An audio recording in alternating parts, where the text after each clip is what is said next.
palabras susurradas en ASMR. Hoy vamos a comenzar con la lectura de Las Mil y Una Noches de autor anónimo. Pero antes de comenzar, quiero hacer varios apuntes.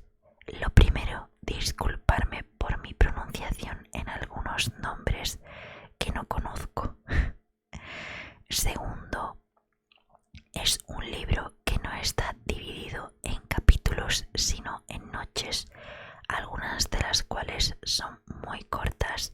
Entonces, a partir de ahora voy a hacer vídeos cortos de cada una de las noches, sin música de introducción ni de final, para que cuando los veáis en la lista de reproducción podáis engancharlos como una lectura completa. Van a ser muchos vídeos cortos, pero espero que los disfrutéis. Y por último, no os preocupéis si parece que se salta algunas noches, ya que el autor, más bien el traductor de la versión que he encontrado, especifica que quita algunas de las noches porque apenas se dice nada en ellas, así que no os preocupéis, que está todo bajo control. Y sin más dilación, comenzamos con la introducción. Espero que os guste. Aquello que quiera Alá, en el nombre de Alá, el Clemente, el Misericordioso. La alabanza a Alá, amo del universo, y la plegaria y la paz para el príncipe de los enviados, nuestro Señor y soberano Mohammed. Y para todos los tuyos, la plegaria y la paz siempre unidas esencialmente hasta el día de la recompensa, y después que las leyes de los antiguos sean una lección para los modernos, a fin de que el hombre aprenda en los sucesos que ocurren a otros que no son él. Entonces respetará y comparará con atención las palabras de los pueblos pasados y lo que a él le ocurra, y se reprimirá. Por esto, gloria a quien guarda los relatos de los primeros como lección dedicada a los últimos. De estas lecciones han sido entresacados los cuentos que se llaman Mil Noches y Una Noche, y todo lo que hay en ellos de cosas extraordinarias y de máximas.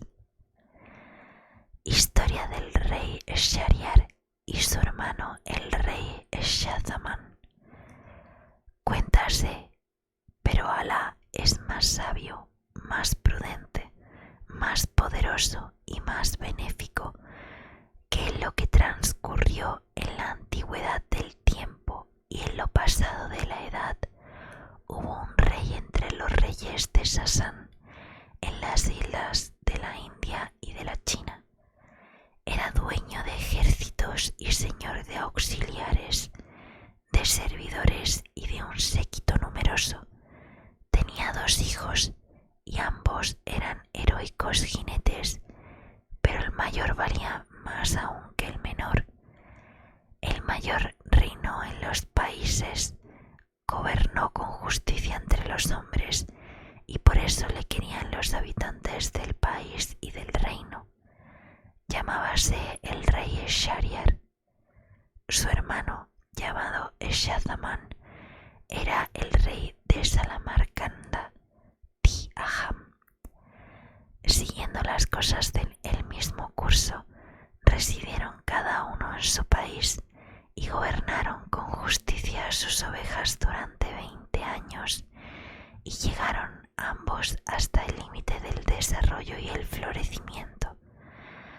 No dejaron de ser así hasta que el mayor sintió vehementes deseos de ver a su hermano. Entonces ordenó a su visir que partiese y volviese con él. El visir contestó: escucho y obedezco.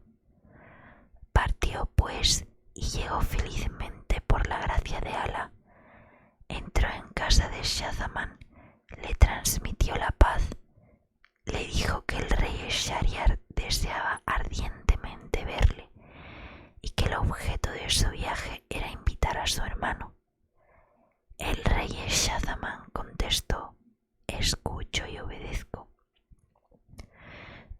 dispuso los preparativos de la partida, mandando sacar sus tiendas, sus camellos y sus mulos, y que saliesen sus servidores y auxiliares.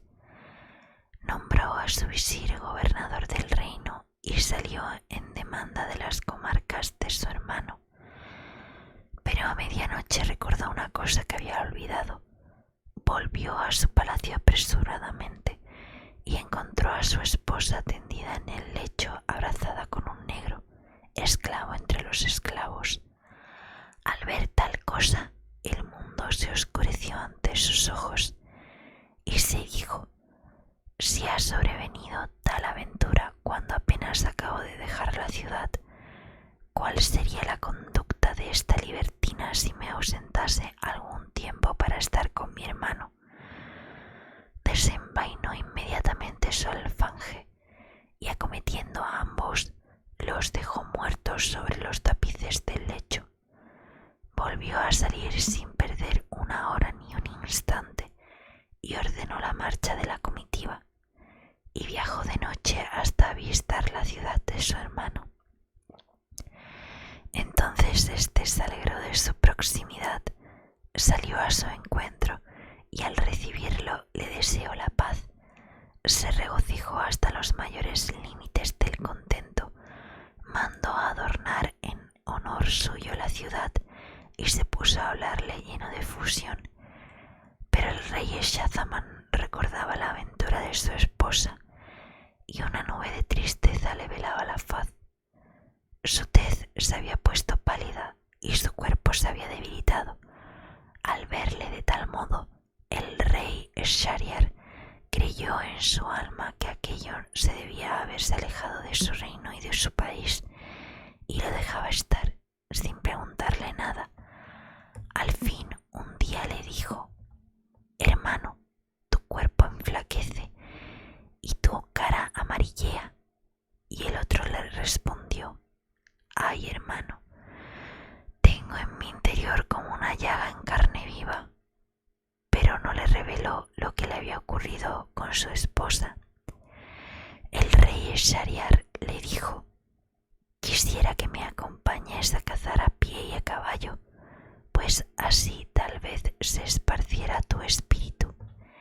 El rey Shahzaman no quiso aceptar y su hermano se fue solo a la cacería. Había en el palacio unas ventanas que daban al jardín, y habiéndose asomado a una de ellas, el rey Shahzaman vio cómo se abría una puerta para dar salida a 20 esclavas y 20 esclavos, entre los cuales avanzaba la mujer del rey Shahryar en todo el esplendor de su belleza.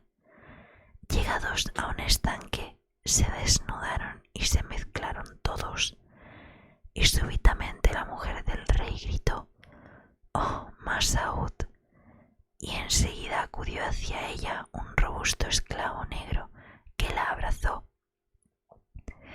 Ella se abrazó también a él, y entonces el negro la echó al suelo boca arriba y la gozó. A tal señal, todos los demás esclavos hicieron lo mismo con las mujeres, y así siguieron largo tiempo, sin acabar con sus besos, abrazos, copulaciones y cosas semejantes hasta cerca del amanecer. Al ver aquello, pensó el hermano del rey: por Alá, más ligera es mi calamidad que esta otra. Inmediatamente, dejando que se desvaneciese su aflicción, se dijo: en verdad esto es más enorme que cuanto me ocurrió a mí. Y desde aquel momento volvió a comer y beber cuanto pudo. A todo esto, el rey, su hermano, volvió de su excursión y ambos se desearon la paz íntimamente.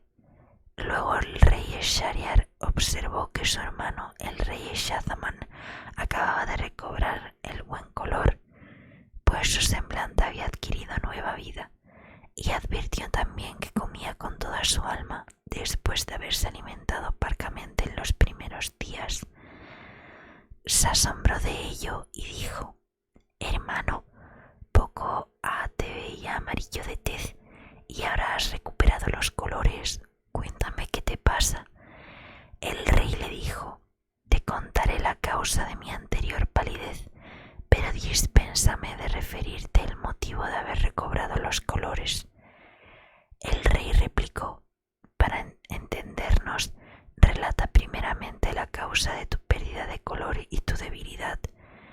Y se explicó de este modo: sabrás, hermano, que cuando enviaste tu visir para requerir mi presencia, hice mis preparativos de marcha y salí de la ciudad, pero después me acordé de la joya que te destinaba y que te di al llegar a tu palacio.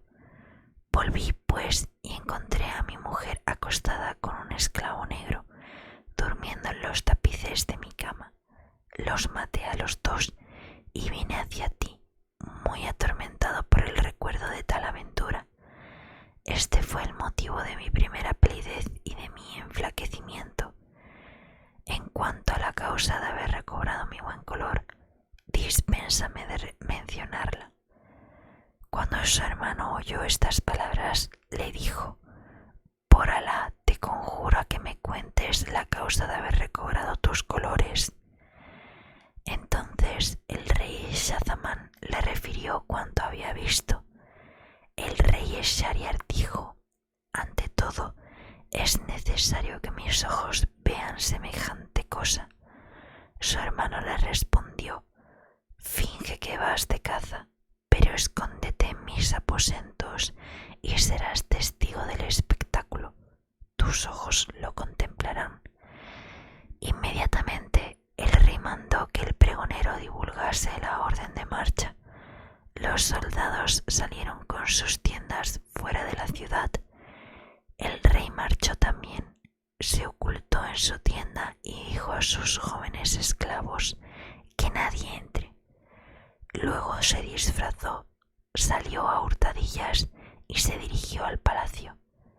Llegó a los aposentos de su hermano y se asomó a la ventana que daba al jardín. Apenas había pasado una hora cuando salieron las esclavas rodeando a su señora y tras ellas los esclavos, e hicieron cuanto había contado el Shahzaman, pasando en tales juegos hasta el Asr.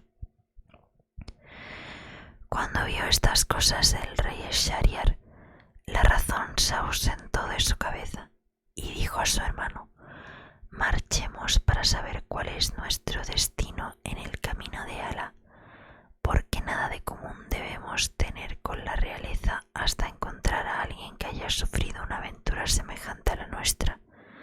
Si no, la muerte sería preferible a nuestra vida. Su hermano le contestó lo que era apropiado y ambos salieron por una puerta secreta del palacio y no cesaron de caminar día y noche hasta que por fin llegaron a un árbol en medio de una solitaria pradera junto a la mar salada. En aquella pradera había un manantial de agua dulce. Bebieron de ella y se sentaron a descansar. Apenas había transcurrido una hora del día cuando el mar empezó a agitarse.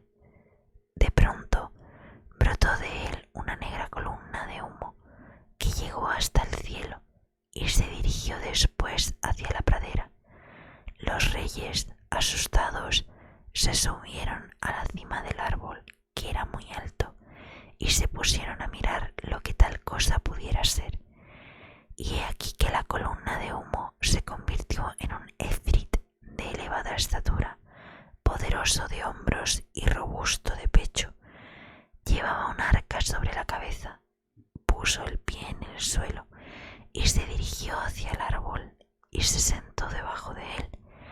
Levantó entonces la tapa del arca, sacó de ella una caja, la abrió y apareció enseguida una encantadora joven de espléndida hermosura, luminosa lo mismo que el sol, como dijo el poeta.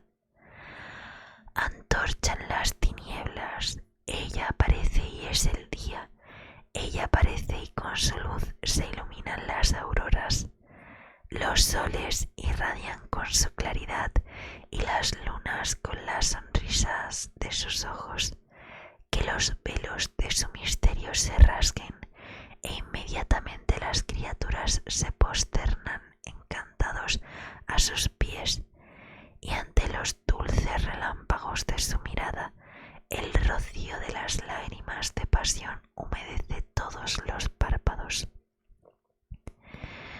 Después que el efrit hubo contemplado a la hermosa joven, le dijo: «Oh soberana de las cederías, oh tú a quien rapté el mismo día de tu boda, quisiera dormir un poco». Y el efrit colocó la cabeza en las rodillas de la joven y se durmió. Entonces la joven levantó la cabeza hacia la copa del árbol y vio ocultos en las ramas a los dos reyes. Enseguida apartó de sus rodillas la cabeza del efrit, la puso en el suelo y les dijo por señas: «Bajad y no tengáis miedo de este efrit». Por señas le respondieron: «Por Alá sobre ti, dispénsanos de lance tan peligroso». Ella les dijo: «Por Alá sobre vosotros, bajad enseguida si no queréis que avise al efrit que os dará la peor muerte». Entonces, asustados, bajaron hasta donde estaba ella, que se levantó para decirles: «Traspasadme con vuestra lanza de un golpe duro y violento, si no, avisaré al efrit». Shahriar, movido del espanto, dijo a Shahzaman: «Hermano, sé el primero en hacer lo que esta manda». El otro repuso: «No lo haré sin que antes me des el ejemplo tú, que eres mayor». Y ambos empezaron a invitarse mutuamente, haciéndose con los ojos señas de copulación. Pero ella les dijo: «¿Para qué tanto guiñar los ojos? Si no venís y me obedecéis, llamo inmediatamente al efrit». Entonces, por miedo al efrit, hicieron con ella lo que les había pedido. Cuando los hubo agotado, les dijo: «¡Qué expertos sois los dos!». Sacó del bolsillo un saquito y del saquito un collar compuesto de 570 sortijas con sellos y les preguntó: «¿Sabéis lo que es esto?». Ellos contestaron: «No lo sabemos». Entonces les explicó la joven: «Los dueños de estos anillos me han poseído todos junto a los cuernos insensibles de este efrit, de suerte que me vais a dar vuestros anillos».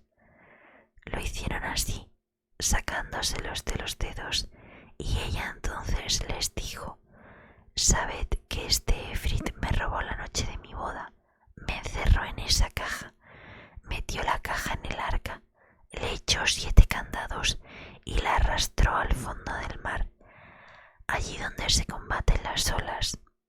Pero no sabía que cuando desea alguna cosa una mujer, no hay quien la venza. Ya lo dijo el poeta: amigo, no te fíes de la mujer, ríete de sus promesas. Su buen o mal humor depende de los caprichos de su vulva. Prodigan amor falso cuando la perfidia las llena y forma como la trama de sus vestidos. Recuerda respetuosamente las palabras de Yusuf y no olvides que Iblis hizo que expulsaran a Adán por causa de la mujer. No te confíes, amigo, es inútil. Mañana, en aquella que creas más segura, sucederá al amor puro una pasión loca. Y no digas: si me enamoro evitaré las locuras de los enamorados. No lo digas. Sería verdaderamente un prodigio único ver salir a un hombre sano y salvo de la seducción de las mujeres».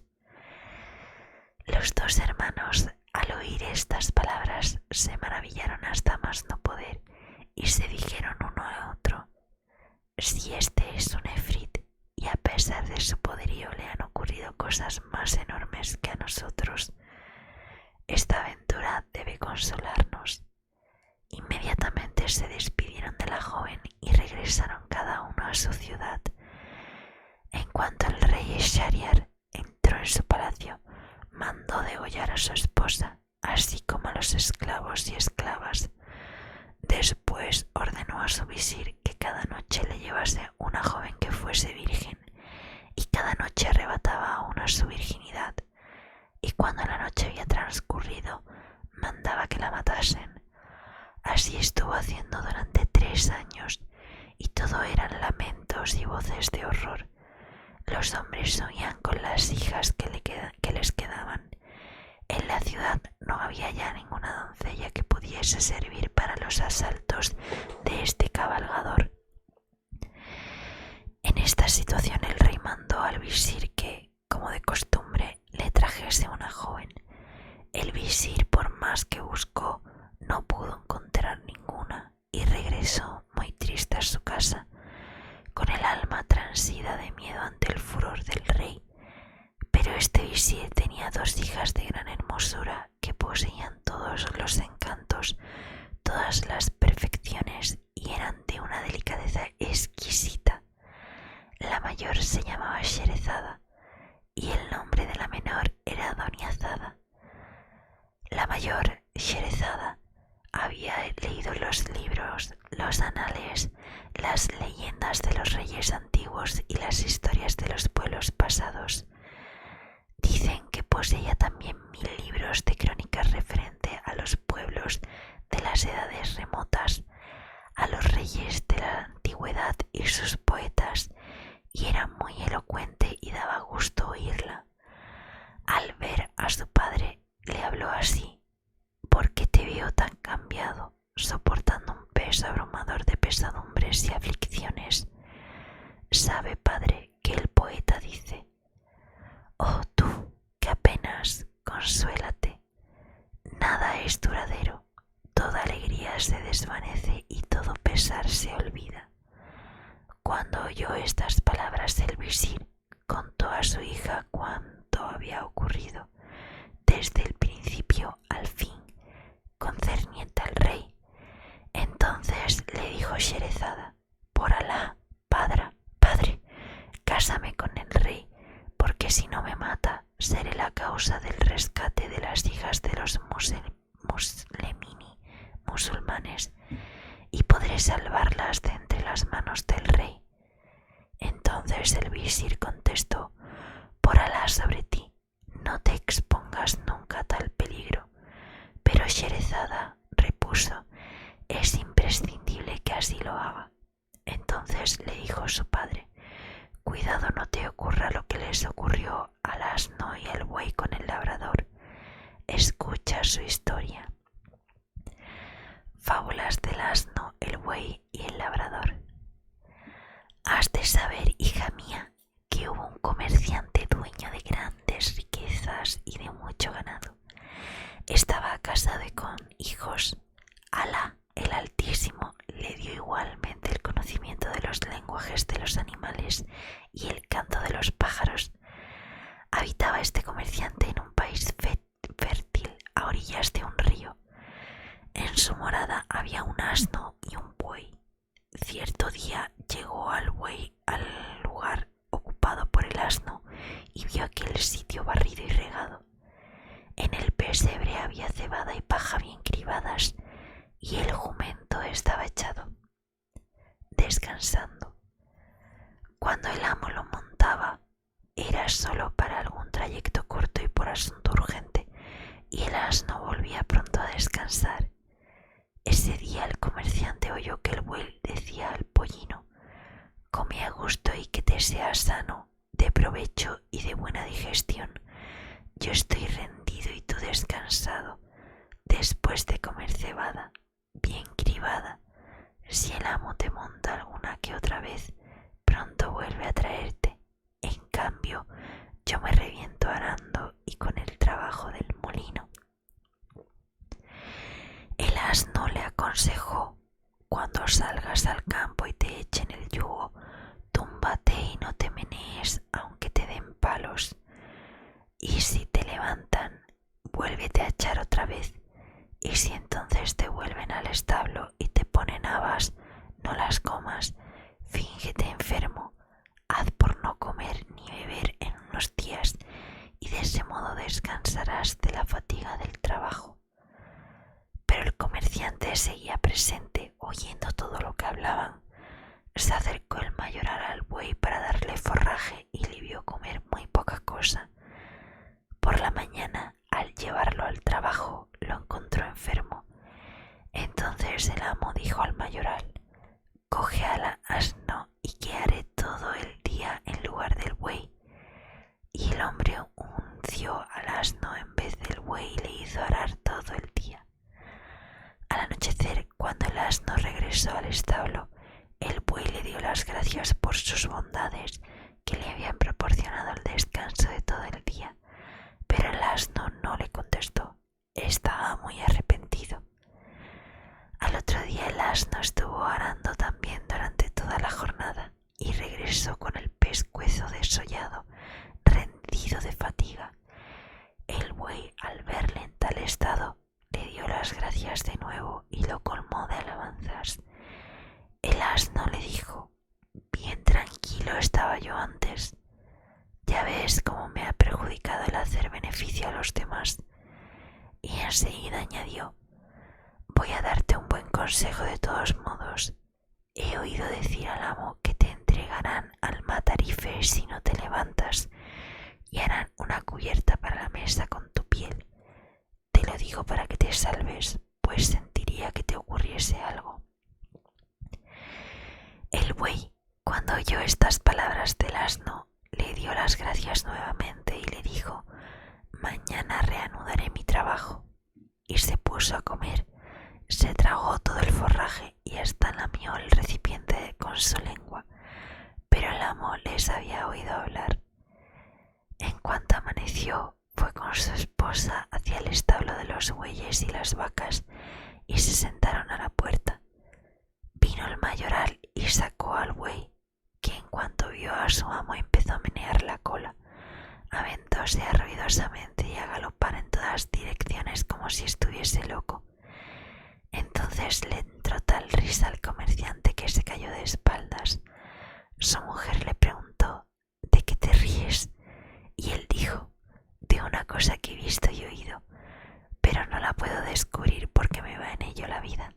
La mujer insistió: «Pues has de contármela aunque te cueste morir». Y él dijo: «Me callo porque temo la muerte». Ella repuso: «Entonces es que te ríes de mí». Y desde aquel día no dejó de hostigarle tenazmente hasta que le puso en una gran perplejidad. Entonces el comerciante mandó llamar a sus hijos y así como al cadí y a unos testigos, quiso hacer testamento antes de revelar el secreto a su mujer, pues amaba a su esposa entrañablemente porque era la hija de su tío paterno, madre de sus hijos, y había vivido con ella 120 años de su edad. Hizo llamar también a todos los parientes de su esposa y a los habitantes del barrio, y refirió a todos lo ocurrido diciendo que moriría en cuanto revelase el secreto. Entonces toda la gente dijo a la mujer: «Por Alá sobre ti, no te ocupes más del asunto, pues va a perecer tu marido, el padre de tus hijos». Pero ella replicó: «Aunque le cueste la vida, no le dejaré en paz hasta que me haya dicho su secreto». Entonces ya no le rogaron más. El comerciante se apartó de ellos y se dirigió al estanque de la huerta para hacer sus abluciones y volver inmediatamente a revelar su secreto y morir. Pero había un gallo lleno de vigor, capaz de dejar satisfechas a 50 gallinas, y junto a él hallábase un perro, y el comerciante oyó que el perro increpaba al gallo de este modo: «¿No te avergüenza el estar tan alegre cuando va a morir nuestro amo?». Y el gallo preguntó: «¿Por qué causa va a morir?». Entonces el perro contó la historia y el gallo repuso: «Por Alá, poco talento tiene nuestro amo. 50 esposas tengo yo y a todas sé manejármelas perfectamente, regañando a unas y contentando a otras. En cambio él solo tiene una y no sabe entenderse con ella. El medio es bien sencillo. Bastaría con cortar unas cuantas varas de morera, entrar en el camarín de su esposa y dar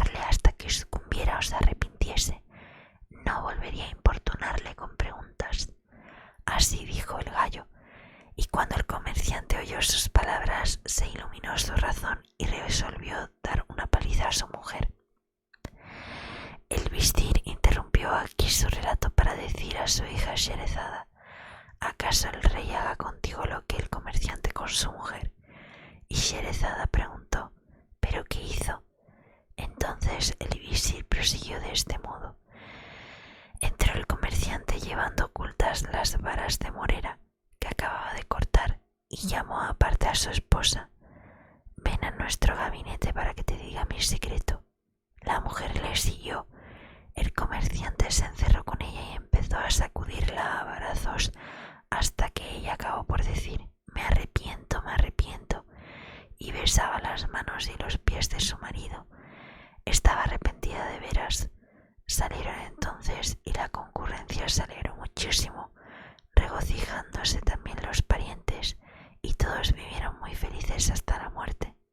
Digo, y cuando Sherezada, hija del visir, hubo oído este relato, insistió nuevamente en su ruego: Padre, de todos modos quiero que hagas lo que te he pedido.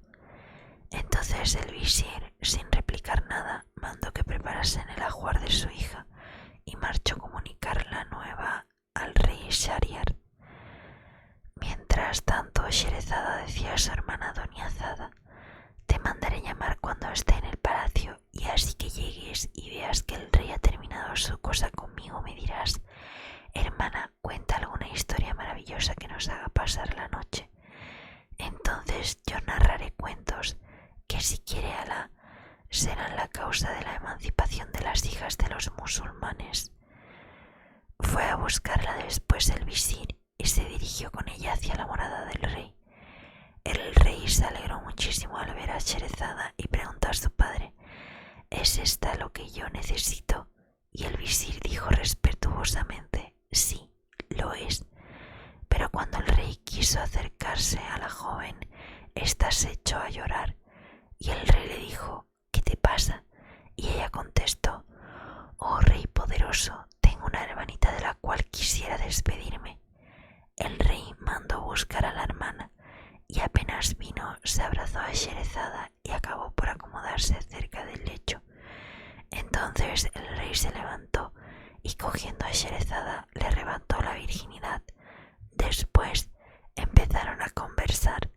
Doniazada dijo entonces a Sherezada: hermana, por Alá sobre ti, cuéntanos una historia que nos haga pasar la noche. Y Sherezada contestó de buena gana y como un debido homenaje, si es que me lo permite este rey tan generoso, dotado de tan buenas maneras. El rey, al oír estas palabras, como no tuviese ningún sueño, se prestó de buen grado a escuchar la narración de Sherezada, y Sherezada, aquella primera noche, empezó su relato con la historia que sigue.